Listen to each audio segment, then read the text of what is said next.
नमस्कार मित्रमैत्रिणींनो, स्पर्धा परीक्षा रिव्हिजन या माझ्या युट्यूब चॅनलवरती तुम्हा सर्वांचं पुन्हा एकदा स्वागत आहे। आजच्या व्हिडिओमध्ये आपण इतिहास या विषयावरील स्पर्धा परीक्षांमध्ये विचारले गेलेले प्रश्न उत्तरे पाहणार आहोत। हा आपला प्रश्न संच क्रमांक 5 आहे।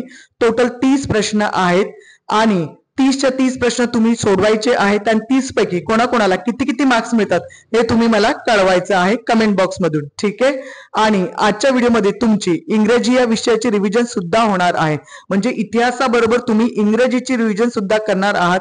त्यासाठी व्हिडिओ तुम्ही शेवटपर्यंत पहा, व्हिडिओ कुठेही मध्ये स्किप करू नका, स्टार्ट टू एंड तुम्ही व्हिडिओ पहा, ठीक आहे। तुम्हाला माझा व्हिडिओ आवडला तर चॅनलला सबस्क्राइब करा, व्हिडिओला लाईक करा, व्हिडिओ शेअर करा आणि बेल आयकॉनवर क्लिक करायला विसरू नका।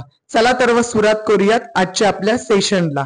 प्रश्न क्रमांक 1, टिंबटिंब हे महाविभाजनाचे वर्ष म्हणून ओळखले जाते। लोकसंख्येबाबत विचारलेला आहे हा प्रश्न, महाविभाजनाचे वर्ष। ज्यांना कोणाला उत्तर माहित असेल त्यांनी पटकन कमेंट बॉक्स मध्ये उत्तर द्या, ठीक आहे। या प्रश्नाचं योग्य उत्तर आहे ऑप्शन डी 1921। प्रश्न क्रमांक 2 पाहूयात आता काय आहे तो। प्रश्न क्रमांक 2 आहे, बंगालच्या फाळणीची मूळ कल्पना टिंबटिंब यांची होती। पटकन उत्तर द्या। या प्रश्नाचे योग्य उत्तर आहे ऑप्शन सी विल्यम वॉर्ड। प्रश्न क्रमांक 3 कडे आता वळूयात। टिंबटिंब यांनी भारतात इंग्रजी शिक्षणाचा पाया घातला। अतिशय महत्वाचा प्रश्न आहे, परीक्षेला वारंवार विचारला गेलेला आहे। ज्यांना कोणाला उत्तर माहित असेल त्यांनी पटकन कमेंट बॉक्स मध्ये ऑप्शन सांगा कोणतं उत्तर आहे ते, ठीक आहे। या प्रश्नाचे योग्य उत्तर आहे ऑप्शन डी लॉर्ड मॅकॉले। मुलांनो, आपण प्रश्नपत्रिका सोडवत आहोत, त्यासाठी मी प्रश्न आणि उत्तर पटापट घेत आहेत, कारण आपण 15 ते 20 मिनिटाचा वेळ लावलेला आहे आणि आपल्याला 1 ते 30 प्रश्न उत्तरे सोडवायचे आहेत। स्पर्धा परीक्षांमध्ये आपल्याला एका प्रश्नावरती जास्त वेळ वाया नाही घालवायचा आहे, कारण आपल्याला 1 ते 2 तासामध्ये 100 किंवा 200 प्रश्न उत्तरे सोडवायचे असतात आणि हे आपला सराव प्रश्न संच आहे। त्यासाठी आपण प्रॅक्टिस करत आहोत की आपण एका प्रश्नाला किती वेळ दिला पाहिजे, आपण किती कमीत कमी वेळामध्ये जास्तीत जास्त प्रश्न सोडवू शकतो। म्हणून मी प्रश्न पटकन वाचत आहे, उत्तर सुद्धा तुम्हाला पटकन सांगत आहे।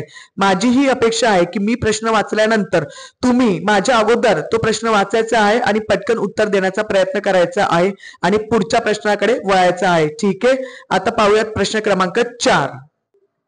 देशात 1953 मध्ये मागासवर्गीयांसाठी पहिलं आयोग यांच्या अध्यक्षतेखाली नेमण्यात आलं। यांच्या अध्यक्षतेखाली म्हणजे टिंबटिंब यांच्या अध्यक्षतेखाली, ठीक आहे। आणि पटकन उत्तर द्या या प्रश्नाचं, योग्य उत्तर द्या। प्रश्न नीट वाचा, घाई करू नका प्रश्न उत्तर वाचताना। या प्रश्नाचं योग्य उत्तर आहे ऑप्शन सी काका कालेलकर। आता प्रश्न क्रमांक 5 पाहूयात। सोपा प्रश्न आहे की कठीण प्रश्न आहे, ठीक आहे। भारतीय राष्ट्रीय काँग्रेस यांनी आपल्या ध्येय धोरणाबाबत आपली घटना सर्वप्रथम कोणत्या अधिवेशनात पारित केली? कोणतं अधिवेशन आहे ते पटकन आठवा आणि उत्तर द्या। योग्य उत्तर आहे ऑप्शन सी काँग्रेस अधिवेशन 1895। आता प्रश्न क्रमांक 6 कडे वळूयात। भारतातील पहिले मुक्त विद्यापीठ कोणत्या शहरात उघडण्यात आले होते? मुलांनो, अभ्यास केलेला आहे तो आठवा आणि पटकन या प्रश्नाचं योग्य उत्तर द्या। याचं योग्य उत्तर आहे ऑप्शन ए आंध्र प्रदेश।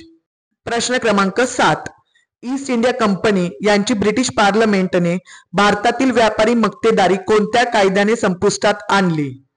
कोणता कायदा होता तो ज्याने त्यांची मक्तेदारी संपुष्टात आणली? पटकन सांगा। मी आता सांगते योग्य उत्तर ऑप्शन सी रेग्युलेटिंग ऍक्ट 1813। मुलांनो, प्रत्येक प्रश्न संचामध्ये मी सोपे प्रश्न आणि कठीण प्रश्न असे दोन्ही प्रकारचे प्रश्न उत्तर घेतलेले आहेत। जी मुलं पहिल्यांदाच अभ्यास करत आहे त्यांच्यासाठी हा प्रश्न संच नवा असणार आहे, त्यांच्यासाठी सगळेच प्रश्न कठीण असणार आहेत आणि ज्या मुलांचा अभ्यास झालेला आहे त्यांच्यासाठी ही प्रश्न उत्तरे सोपी असणार आहेत। पण तुम्ही हे बघा की परीक्षेला माझ्या समोर जो प्रश्न आलेला आहे त्या प्रश्नाचं उत्तर मला येतं की नाही।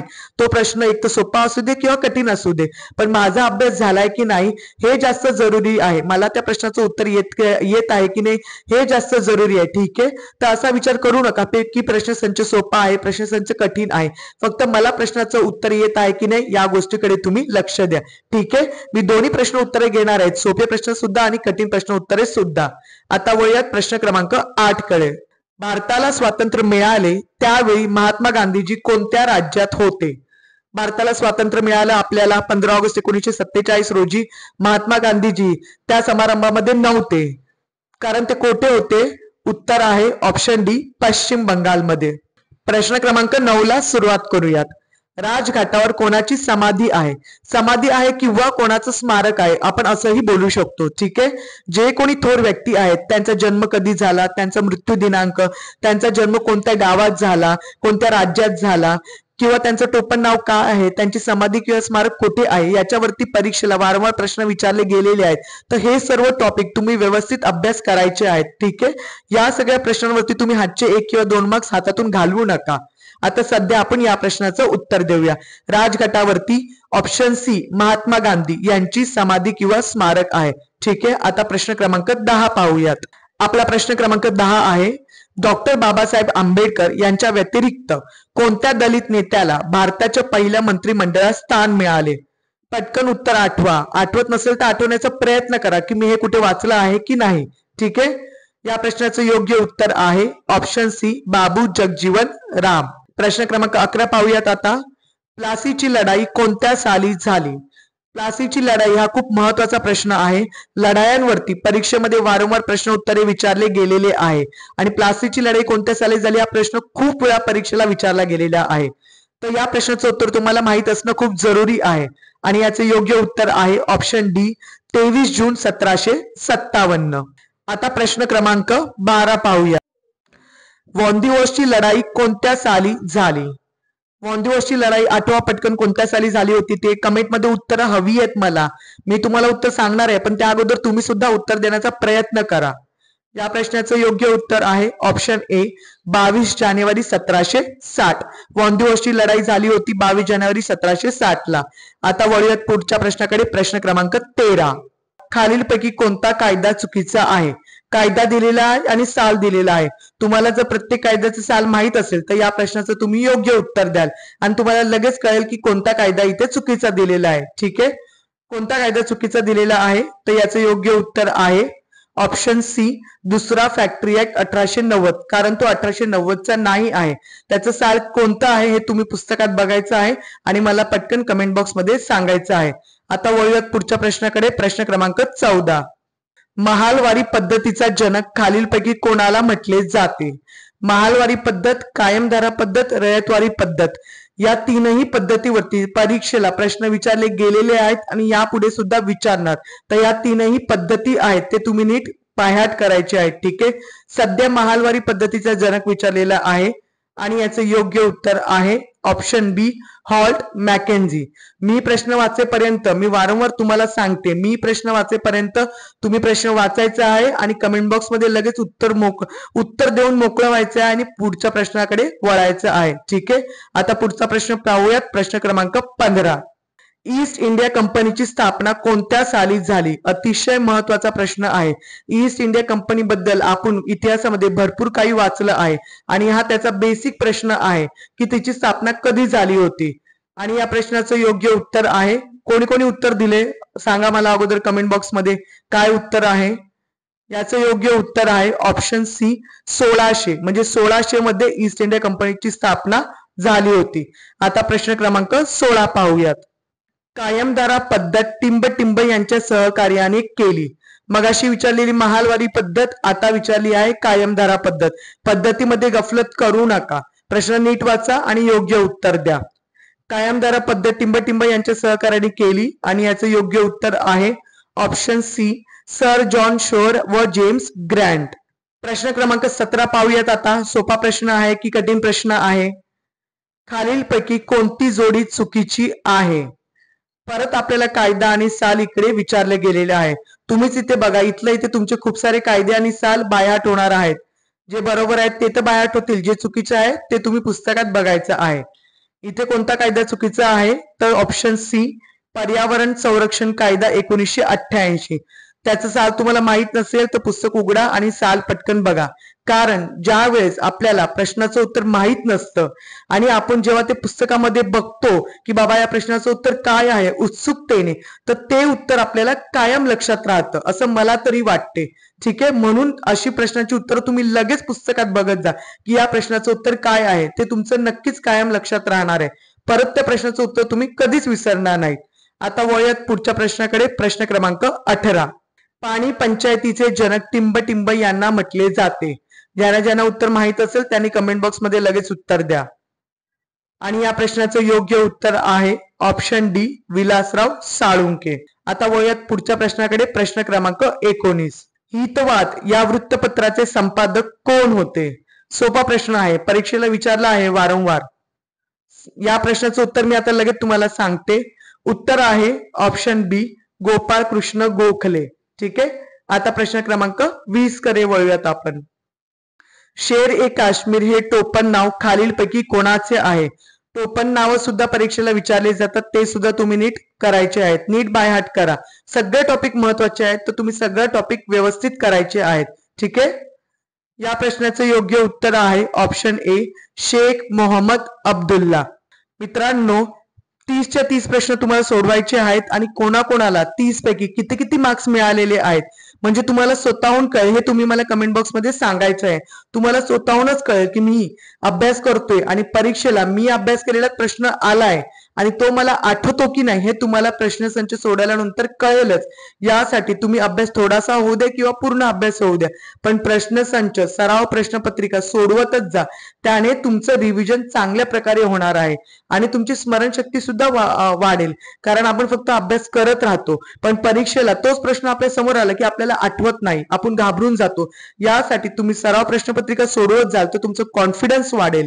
ठीक आहे. आणि तुमचं टाइम सुद्धा मॅनेज होणार आहे की प्रश्न आल्यावरती मी किती वेळामध्ये उत्तर देऊ शकतो. तर हा प्रॉब्लेम सुद्धा तुमचा सॉल्व्ह होणार आहे. आणि व्हिडिओच्या शेवटी आपण इंग्रजीची रिव्हिजन करणार आहोत. आणि माझा व्हिडिओ आवडला तर चॅनलला सबस्क्राईब करा, व्हिडिओला लाईक करा, शेअर करा आणि बेल आयकॉन क्लिक करायला विसरू नका. आता पाहूयात पुढचा प्रश्न. प्रश्न क्रमांक 21. खिलाफत कमिटीची स्थापना कोणी केली? ऑप्शन्स नीट बघा आणि योग्य उत्तर द्या. आणि या प्रश्नाचं योग्य उत्तर आहे ऑप्शन सी, शौकत अली व मोहम्मद अली. आणि खिलाफत कमिटीची स्थापना कोणत्या साली झाली होती हे तुम्ही मला कमेंट बॉक्स मध्ये सांगायचं आहे. ठीक आहे. आता पुढचा प्रश्न पाहूया. प्रश्न क्रमांक 22. नोव्हेंबर 1919 मध्ये अखिल भारतीय खिलाफत परिषद कोठे भरवण्यात आली व त्याचे अध्यक्ष कोण होते? याचं योग्य उत्तर आहे ऑप्शन बी, दिल्ली. आणि अध्यक्ष होते महात्मा गांधीजी.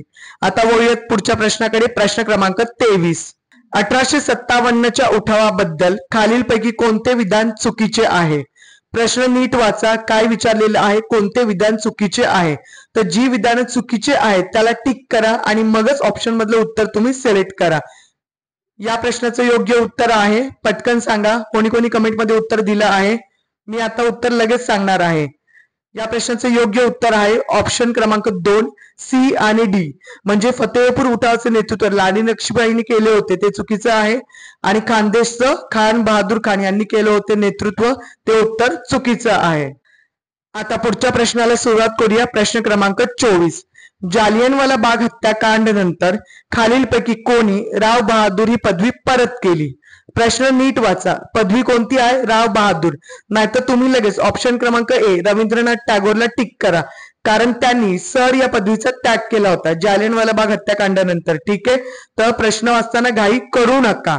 राव बहादूर ही पदवी कोणी परत केली होती? तर त्याचं योग्य उत्तर आहे ऑप्शन बी, जमनालाल बजाज. ठीक आहे. आता प्रश्न क्रमांक 25 पाहूयात. होम रूल लीग संघटनेचे सचिव टिंबटिंब हे होते. कोण होते होम रूल लीग संघटनेचे सचिव? होम रूल लीग आलं म्हणून लगेच लोकमान्य टिळक आणि अॅनी बेझंटला टिक नका करू. प्रश्न नीट वाचा. विचारलेला आहे सचिव कोण होते? आणि या प्रश्नाचं योग्य उत्तर आहे ऑप्शन सी, जॉर्ज अरुंडेल. म्हणून मी तुम्हाला वारंवार सांगत आहे की स्पर्धा परीक्षांमध्ये प्रश्न वाचायची घाई करत जाऊ नका. प्रश्न नीट वाचा आणि योग्य उत्तराला टिक करा. ठीक आहे. आता पाहूयात पुढचा प्रश्न. प्रश्न क्रमांक 26. खालीलपैकी कोणत्या लढाईला ब्रिटिश सत्तेचा पाया घालणारी लढाई म्हणतात? अतिशय महत्वाचा प्रश्न आहे, वारंवार स्पर्धा परीक्षेमध्ये विचारला गेलेला आहे. आणि या प्रश्नाचं योग्य उत्तर द्या तुम्ही. याचं योग्य उत्तर आहे ऑप्शन ए, प्लासीची लढाई 1757. मगाशी मी प्लासीची लढाई कधी झाली होती त्याचं साल विचारलं होतं आणि त्याच लढाईला ब्रिटिश सत्तेचा पाया घालणारी लढाई असं म्हटलं जातं. हे सुद्धा तुम्ही लक्षात ठेवायचं आहे. आता प्रश्न क्रमांक 27 पाहूया काय आहे तो. मोपला उठावाचा कालावधी कोणता? कालावधीचा प्रश्न आहे हा, खूप कन्फ्युजिंग आहे कारण आपल्याला पटकन एखाद्या घटनेचं किंवा उठावाचं साल आठवत नाहीये. तर नीट आठवा, वाचलं असेल मोपला उठाव कधी येतो तो, कोणत्या कालावधीमध्ये तो झाला, सॉरी येतो नाही, कोणत्या कालावधीमध्ये तो झाला. या प्रश्नाचं योग्य उत्तर आहे ऑप्शन बी 1836 ते 1854. म्हणजे आपला 1857चा उठाव आहे त्याच्या अगोदरचं आहे ते, तेवढं लक्षात ठेवा. ठीक आहे. आता प्रश्न क्रमांक 28 पाहूयात. दूरसंचार क्रांतीचे जनक खालीलपैकी कोणाला म्हटले जाते? परीक्षेला खूप वेळा या क्रांतीचे जनक, त्या क्रांतीचे जनक असे खूप वेळा वारंवार प्रश्न विचारले गेलेले आहेत. तर सर्व ज्या क्रांती आहे आणि त्यांचे जनक कोण कोण आहेत हे तुम्ही नीट वाचायचं आहे. सध्या प्रश्न आहे दूरसंचार क्रांतीचे जनक. तर याचं योग्य उत्तर काय असणार आहे? Option D doctor Sam Pitroda. ठीक आहे. आता पुढच्या प्रश्नाकडे वळूयात. प्रश्न क्रमांक 29. मुलांनो, आता शेवटचे 2 प्रश्न उरलेले आहेत या प्रश्न संचामधले, प्रश्न क्रमांक 29 आणि 30. त्यानंतर आपण इंग्रजी या विषयाची रिव्हिजन करणार आहोत. ती रिव्हिजन खूप महत्वाची आहे, तर ते व्हिडिओ तुम्ही स्किप करू नका. कारण स्पर्धा परीक्षांमध्ये 25 मार्क्सला इंग्रजी हा टॉपिक आपल्याला विचारला जातो आणि त्यामध्ये आपल्याला समानार्थी आणि विरुद्धार्थी शब्द विचारले जातात आणि स्पेलिंग एरर सुद्धा विचारले जातात. तर तुम्ही ही जी इंग्लिश रिव्हिजन कराल त्याचा तुम्हाला नक्कीच स्पर्धा परीक्षांमध्ये फायदा होणार आहे. आता प्रश्न क्रमांक 29 पाहूयात. खालीलपैकी चुकीची जोडी ओळखा. करार दिलेले आहेत आणि साल दिलेले आहेत. लखनौ करार, गांधी अरविंद करार, फराक्का करार आणि लाहोर करार. ठीक आहे. तर या प्रश्नाचं योग्य उत्तर आहे ऑप्शन सी. म्हणजे चुकीची जोडी जी आहे ती फराक्का करारची आहे 1988. कारण त्या साली तो झाला नव्हता. तो कोणत्या साली झाला हे तुम्ही मला कमेंटमध्ये सांगायचं आहे. कारण मी तुम्हाला योग्य उत्तर आहे ते सांगणार नाही आहे, ते तुम्ही शोधून काढायचे आहे की जे या प्रश्नाचं योग्य उत्तर काय असणार आहे. ठीक आहे. आता आजच्या व्हिडिओमधील आपला शेवटचा प्रश्न पाहूया. प्रश्न क्रमांक 30. आपला प्रश्न क्रमांक 30 आहे, पहिल्या गोलमेज परिषदेचा कालावधी कोणता?